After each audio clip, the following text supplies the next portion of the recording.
Hello everyone and welcome back to Super Mario Bros. Wonder. We're finally in the last full world of the game, but we need 15 Wonder Seeds to get to the castle. Ooh. It does that thing that people hate in Zelda where they put the boss door right in front of the entrance to the dungeon. I hate that shit. Fucking what, at the Fire Temple did that, I think, Ocarina of Time? Yes, it did. Water Temple also did that too. Yeah. It's giving the speedrunners an easier time because once you clip through that shit, you're right there at the boss. Well, hold on, I'm gonna. All right, so I'm gonna do a trick here. You still need the item. Call this vibrating my molecules the face of the floor. I read this in a comic book. Did you know that Ocarina of Time is so broken that it can help you break speedrunning in other video games? No. What? So, in Paper Mario, there's the beginning section where you're walking through the castle, and then, you know, you get to talk to everybody, and then you go to the top, Bowser appears and kidnaps the princess and lifts the castle back up. That section of the game is, the way it's programmed, it's considered part of the final chapter. So if you were ever able to walk into a room you weren't supposed to and walk back out, you would be in the final section of the game right before the credits. Thing is that part of the game is so scripted that you can't do that traditionally. And the only way to do that is to manipulate RAM or CPU or some techie bullshit in order to glitch the game into doing something it's not allowed to do. How do you set that up? Well, you load up Ocarina of Time and do some bullshit there, and then pull a Banjo-Kazooie stop and swap in your Paper Mario cartridge with the console still running.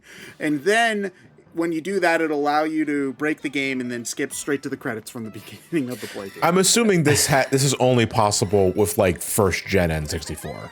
I'm not knowledgeable enough about the specific of the tech to tell you. If there's one thing I remember from videos concerning Banjo-Kazooie's, it was stop and swap. Is that what it was? Yeah. That it was originally designed for first gen N64s because the refresh rate of the amount of time you had to swap cartridges in the first gen N64s was longer than their re-releases, which reduced it to a fraction of a second, which basically made it impossible, which is why they dropped it altogether.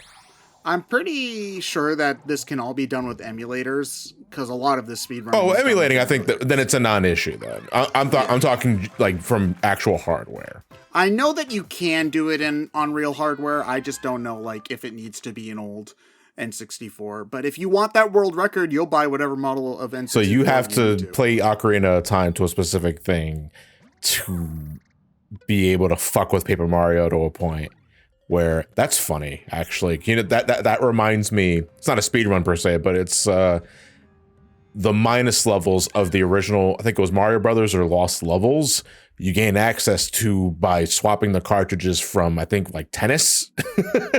Oh, yeah, it's tennis or golf also does weird similar things on the NES. Yeah. I'm trying to remember because I think this was on a Summoning Salt video, which I'm behind on my Summoning Salt videos for the record. I have the hour-and-a-half long Mario Kart DS World Record history saved on my watch later. And I will watch that. So I'm getting ready to when I'm getting ready to go on an RPG binge for channel reasons, that's when I binge content that I have been saving for almost a year's end. For me, it's usually Defunct Land or dude. I love Defunct Land. Yeah. Let's go to Shape Land. Do you guys have preferred, I mean, obviously, the answer that everyone should be saying is BrainScratch commentaries. Clearly. Oh, yeah. But do you guys have a preferred content to binge when you're just, chilling or you're grinding something in a game, what have you, or you're just trying to vibe? I don't actually, play or watch other media while grinding in a game, even if it's tedious. I prefer to be in the game world, but I do just listen to soundtracks and podcasts and YouTube videos. And you say podcasts. So that I mean, to be fair, Lewis. Well, I say podcasts, but what I really mean are just YouTube videos without the video part. Yeah, you have an alt tab or something like that, or you have it open another tab. That's basically the same thing, and that's what I do too. I don't have it open in another tab. I have it playing on my car radio while I drive around delivering shit. I do that kind of thing too, or when I'm having trouble falling asleep, I'll put on Age of Empires strategy guides, even though I am really bad at Age of Empires, and I never even could beat the campaigns as a kid. But it's like, oh man, wow, the meta of this game is really interesting. Did you know that people still are participating in an active meta for a RTS from the year 1999? Well, yeah. What's the game series that I was looking up? Mythic, I think it's called. It's an RTS series that Bungie made. Bungie made an RTS? Yes. Oh, actually, you know what? That's not that weird because Halo had an RTS. Halo was originally conceptualized as an RTS, in fact. It was in the same engine as Mythic. I think the title's Mythic. Oh, so was that like the original intent behind Halo Wars, was it? I believe so. Because Halo Wars was an RTS, I think. Maybe it might have been a callback to the original concept, but when they were like developing the original stuff for Halo before it was Halo, they had a futuristic version of their then medieval war RTS. The interesting thing about the RTS that the Mythic series, though, is that it was one of the rare 3D RTSs, and by 3D, I don't just mean 3D graphics, I mean hills and walls and using elevation as part of the strategy, which RTSs don't really do much because it's jank and awkward, but interesting when pulled off well. Which isn't that the reason why they strayed away from that in 3D fighting? Like, I know Tekken 4, was it, had elevation in its levels, and everybody hated it. So for Tekken 5, they went back. To flat. It would have the effect of altering where specific moves would hit. Whereas fighting game players generally prefer their low attacks to be low attacks and their mids and highs to be mids and highs, you know? That makes sense, but it's just interesting because it does sound like an interesting strategic element. Like, you know, if you think about like any kung fu movie or whatever, a good one at the very least, will have the environment be as much of a factor of a fight as the actual combatants. Yeah, but then again, there are reasons why like combat sports always take place on a flat plane. That is true because especially to certain people, Fox only, no items, Final Destination is the truest sport, you know. But it's just I'm just thinking like there's also an element of it's really boring when every Dragon Ball fight is just in an empty plane, and the most that the environment matters is to get blown up by the shots that miss. And the mountain will crash, and then it doesn't matter because that hit doesn't do anything anyway, you know? Yeah. But like, Mythic is an interesting series, though, because, like, it really was a 3D RTS, which just wasn't a genre that took off. So, like, it's a unique piece of gaming history. And, what the fuck? oh, hold on a God. second. Ted's gonna make me thinking now. Dragon Ball. The only time the environment was used for anything other than a backdrop was on Namek, was it?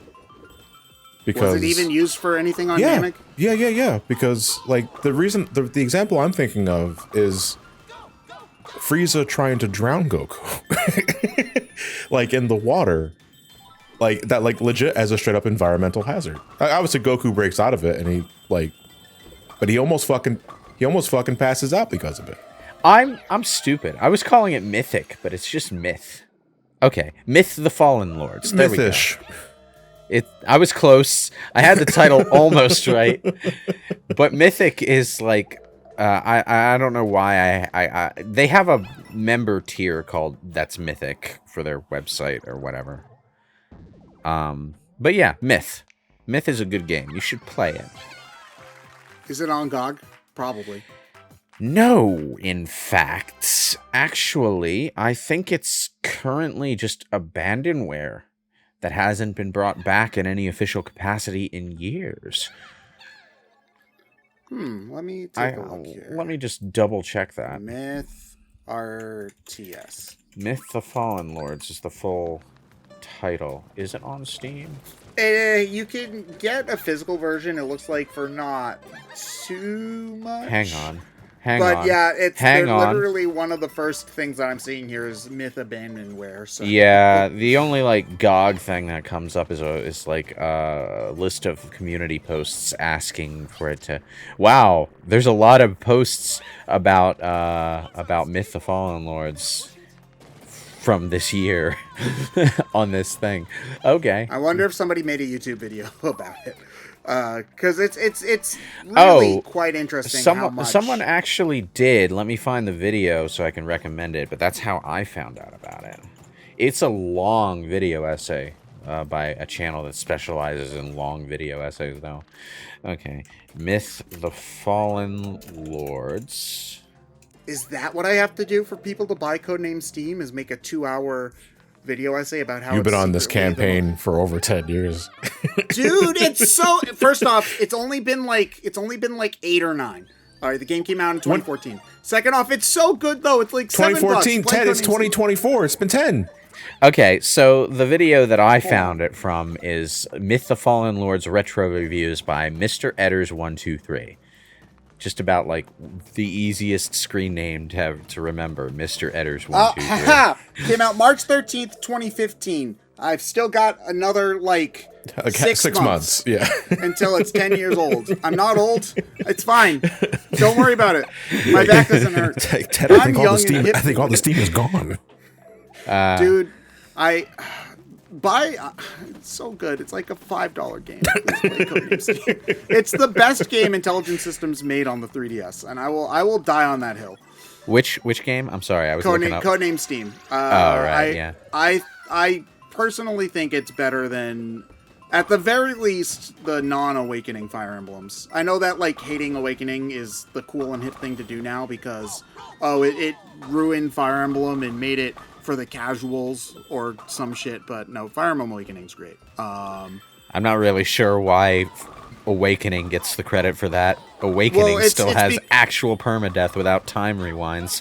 Yeah, well, that's the thing is that they made it easy and casual, and it's when the series got popular is why it's called like that. Lewis. I've played Path of Radiance. It wasn't any harder than. It's so weird though, because like I'm thinking about it, and like obviously we have Melee to thank for Fire Emblem getting released in the West finally, but clearly people were playing and buying them if they in made Japan? like if they had like 7 games before they even came to the no, US. I know. I mean specifically on the West though, because there was Path of Radiance, there was the other game on the Wii.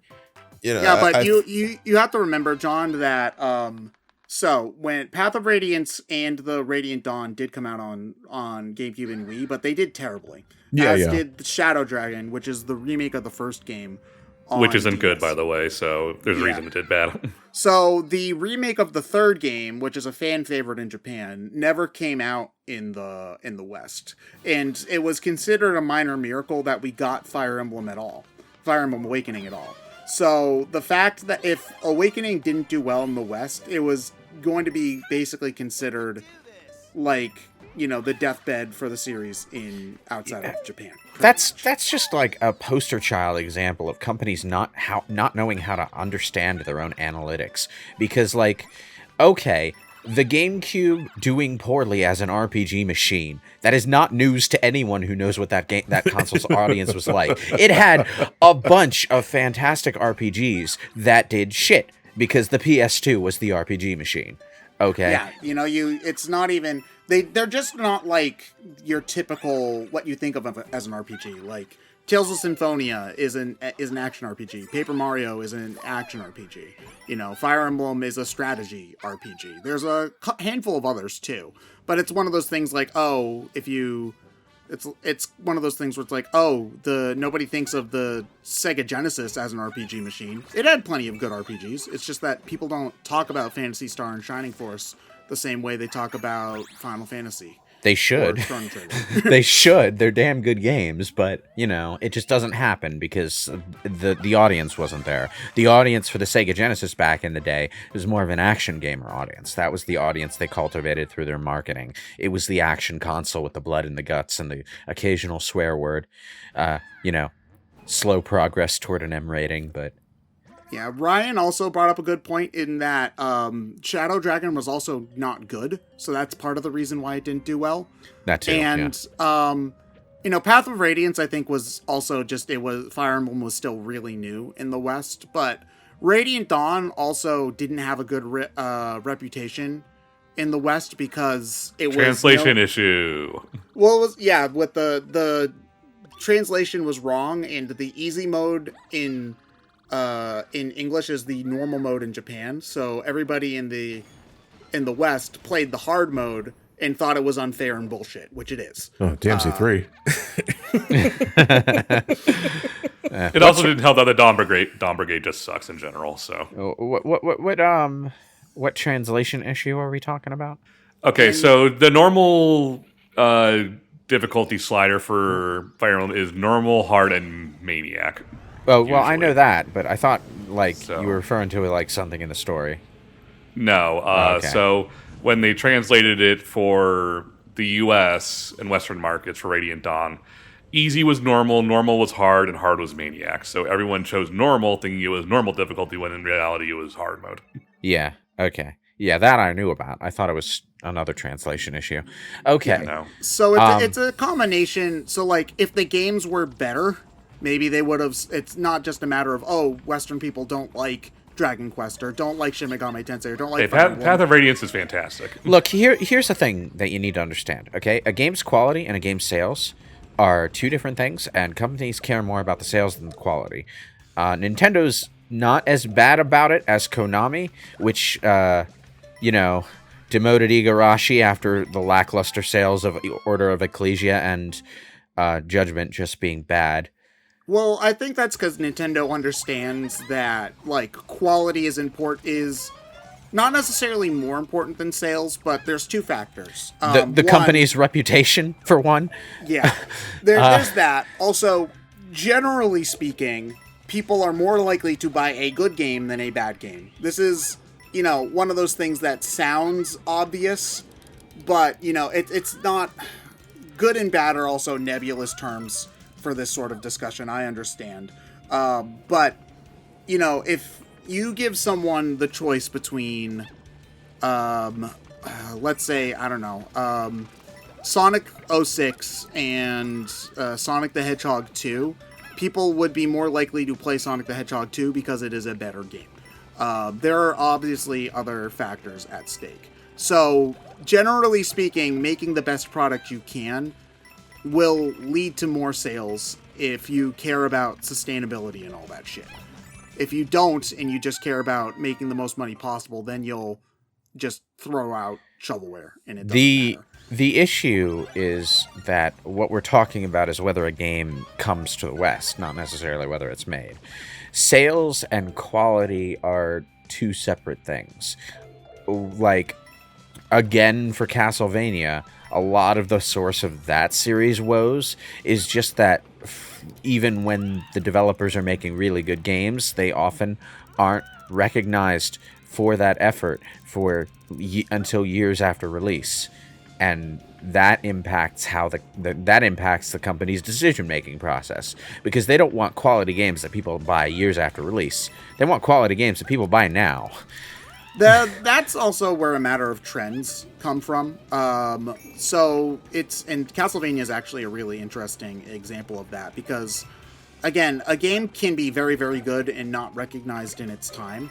Or, maybe a game is not following the current trends of the market, and it's only after the fact when people realize, hey, this is actually really good. There are magazine articles from around the time Castlevania 64 and Castlevania Symphony of the Night are contemporary. And there's mention of oh man, the excellent 3D graphics in Castlevania 64 and the cheesy 2D graphics of Symphony of the Night. When nowadays people would swap those comments. So Symphony of the Night has aged so well, it's actually still the best looking Igavania. Yeah. Or just as another example, and this is just because I know about Dragon Quest. Dragon Quest 3 is one of the best RPGs ever made. I'm gonna back that up. It's one of the best RPGs for if you like things pre-PlayStation. It's a little simplistic by nowadays, but still very, very solid. It didn't sell well in the West because, everybody was on the Super Nintendo at that time. There's always a lot of context, which matters. For that and RPGs were still niche as hell in the West in general. Yeah. And also, the reputation for Dragon Warrior was, as it was known at that time, Dragon Warrior was given away for free with your subscription of Nintendo Power, and a lot of people thought it was boring because it was really simplistic. And it is really boring and simplistic if you're used to modern day RPGs, but Dragon Quest in Japan came out in like 1986, and the West didn't get it until like 1989. So people had been playing games that were inspired by Dragon Quest before they played actual Dragon Quest. So they were like, oh man, this game sucks. Final Fantasy is so much more. Well, that's the thing though, because I still think like, I think the first Dragon Warrior still predates first Final Fantasy though. It does by a long time. Final Fantasy. No, Final I mean Fantasy in the West. comes I mean out- in the West. Does it? I would need to double check. Hold on one. Well, let me think. 89. I think we would have the first Phantasy Star by then, but that was a Master System game, so I wouldn't. So Final bank on it Fantasy being- 1 came out in Japan in 1987. It came out in the West in 1990. In 1990, yes. Whereas And Dragon Warrior, I think, was before that. Dragon Warrior came out in the West in 1989. So very, very close. It's pretty possible that, especially because back then people weren't often buying games on release date the way they do now. Well, I'm more just like commenting on what could have been the general consensus for Dragon Warrior in the West when it originally released. And from what I understand, people thought fondly of the first game. In hindsight, yeah, but definitely in comparison to other stuff that was going on around, there's, it's not something that people had to pay for. They got their copy for free with Nintendo Power. You can tell that there wasn't much interest in it because sales of Dragon Warrior 2, 3, and 4 are awful in the West. The other thing though about that is that giving a game away for free is sort of a double-edged sword, especially when it's in a genre that you don't necessarily know a lot of people are going to like. It was given away for free because they were expecting it to be the same kind of smash hit, and copies were rotting on store shelves, and they needed to get rid of them. Yes, but the thing is, that means that a lot of people who wouldn't necessarily have been interested enough to buy it in the first place got their hands on it. So the result is a lot of people who weren't interested in Dragon Quest complaining about how Dragon Quest did not interest them. Yeah.